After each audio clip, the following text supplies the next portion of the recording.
राधे राधे बच्चा लोग, क्या हाल चाल। उम्मीद करता हूँ आप सभी लोग ठीक होंगे। आपका फिर से स्वागत है हमारे चैनल KKG2016 पर। तो आइए आज स्टार्ट करते हैं एक नया टॉपिक जिसका नाम है law of refraction of light. इसको समझने से पहले हमें एक छोटा सा टॉपिक पहले समझना पड़ेगा जिसका नाम है refraction by a glass prism. इसमें होता क्या है, इसमें हम एक ग्लास प्रिज्म लेते हैं, उसके जो पैरेलल सरफेसेज होते हैं उनके थ्रू लाइट जाएगी।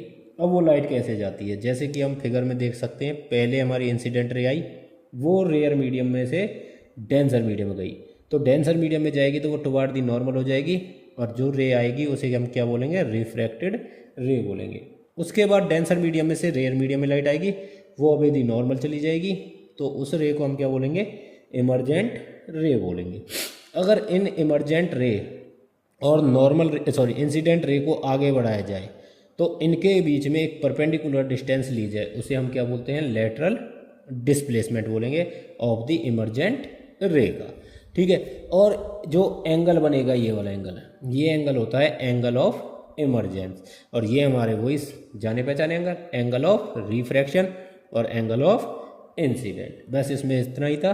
अगर कोई दिक्कत हो, समस्या हो, तो एक बार आप कमेंट करें, हमें बताएं, हम आपको उस कमेंट्स के थ्रू ही क्लियर करने की कोशिश करेंगे। अगर उससे क्लियर नहीं होता है, आपके लिए एक वीडियो और बना देंगे। आगे चलते भाई, नेक्स्ट टॉपिक है लॉज ऑफ रिफ्रैक्शन। सबसे पहला लॉ क्या कहता है भाई, इंसिडेंट रे, रिफ्रैक्टेड रे और normal at the point of incidence all lie in same plane. Point of incidence कौन सा है, ओ। इस ओ पर ये तीनों रे क्या होंगी, एक ही प्लेन में होंगी, यानी सेम प्लेन में लाई करेंगे। दूसरा लॉ क्या कहता है, देखो फर्स्ट लॉ दोनों का सेम है। दूसरा लॉ हमारा क्या कहता है, according to second law, the ratio of sine of angle i, यानी कि एंगल ऑफ इंसिडेंस, अपॉन में साइन ऑफ आर, यानी कि एंगल ऑफ रिफ्रैक्शन। जो sine i upon sine r रहेगा वो हमारा क्या रहेगा, कांस्टेंट रहेगा। इस कांस्टेंट को एक नाम देते हैं हम स्मॉल एन, जिसे बोलते हैं रिफ्रैक्टिव इंडेक्स। क्या बोलेंगे भाई, रिफ्रैक्टिव इंडेक्स। अब रिफ्रैक्टिव इंडेक्स होता क्या है, अब थोड़ा सा उसके बारे में जानेंगे।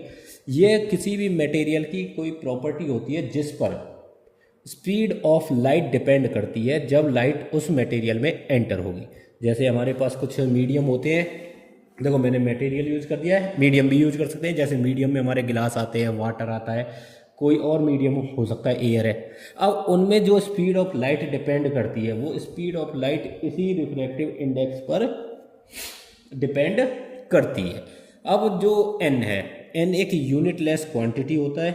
दूसरा क्या है, it gives an indication of light bending ability of the medium, कि लाइट को जो बेंड होती है टुवार्ड द नॉर्मल या अवे द नॉर्मल किस तरीके से होगी, वो इसी रिफ्रैक्टिव इंडेक्स पर डिपेंड करता है, जैसे कि मैंने बताया था।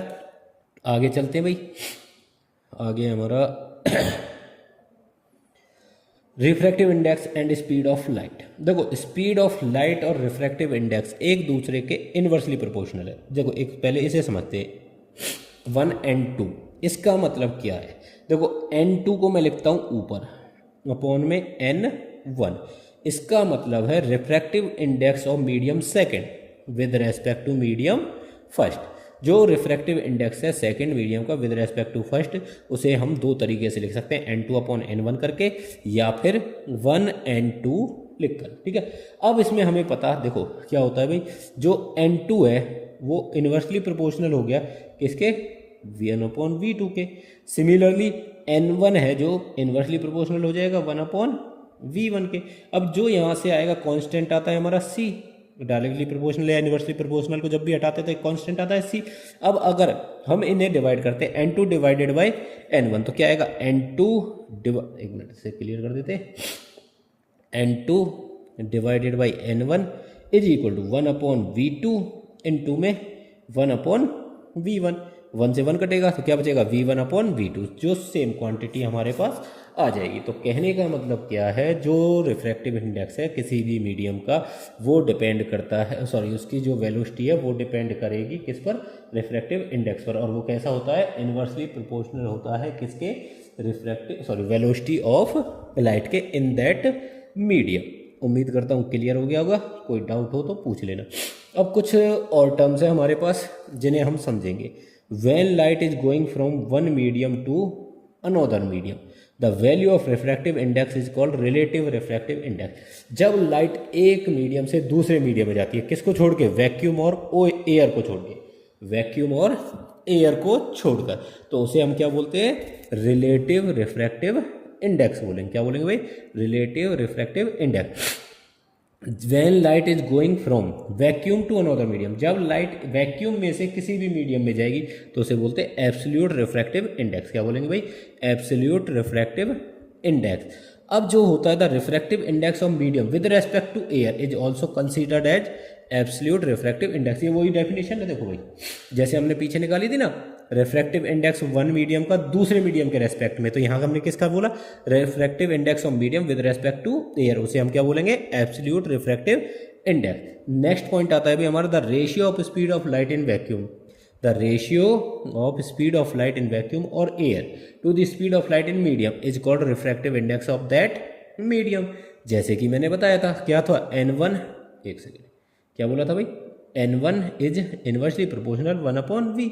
तो रिफ्रैक्टिव इंडेक्स है जो फिर किसी का भी विद रेस्पेक्ट टू किसके भाई, एयर के, ठीक है, तो वो हमारा क्या कहलाएगा, refractive index of that medium. अब एक नोट है आपके लिए छोटा सा, the refractive index depend on nature of material of the medium and the wavelength of the light use. तो दो चीज़ों पर डिपेंड करता है, किस पर, nature of the material of the medium और दूसरा वेवलेंथ ऑफ द लाइट पर। इन दो चीज़ों पर हमारा रिफ्रैक्टिव इंडेक्स क्या करेगा भाई, डिपेंड करेगा, ठीक है। तो आज का लेक्चर इतना ही रखते हैं, उम्मीद करता हूँ आपको लेक्चर पसंद आए। जहाँ भी दिक्कत हो, समस्या हो, आप एक बार हमें कमेंट करें और पूछें, तो उससे थोड़ा सा मोटिवेशन देने के लिए हमें चैनल को वीडियो को लाइक करें, शेयर करें और चैनल को सब्सक्राइब करें। और एक छोटा सा थॉट है आपके लिए, happiness depends upon our self, कि हमारी खुशी हमारे हाथ में होती है, हम पे डिपेंड करता है कि हम किन चीज़ों से खुश हो सकते हैं और किन चीज़ों से दुखी हो सकते हैं। दूसरा अगर देखें तो हमें कभी भी किसी की बातों को दिल पर नहीं लगाना चाहिए और हमारी खुशी हमारे हाथ में, ना कि दूसरे के हाथ में। तो हमें हमेशा खुश रहना चाहिए।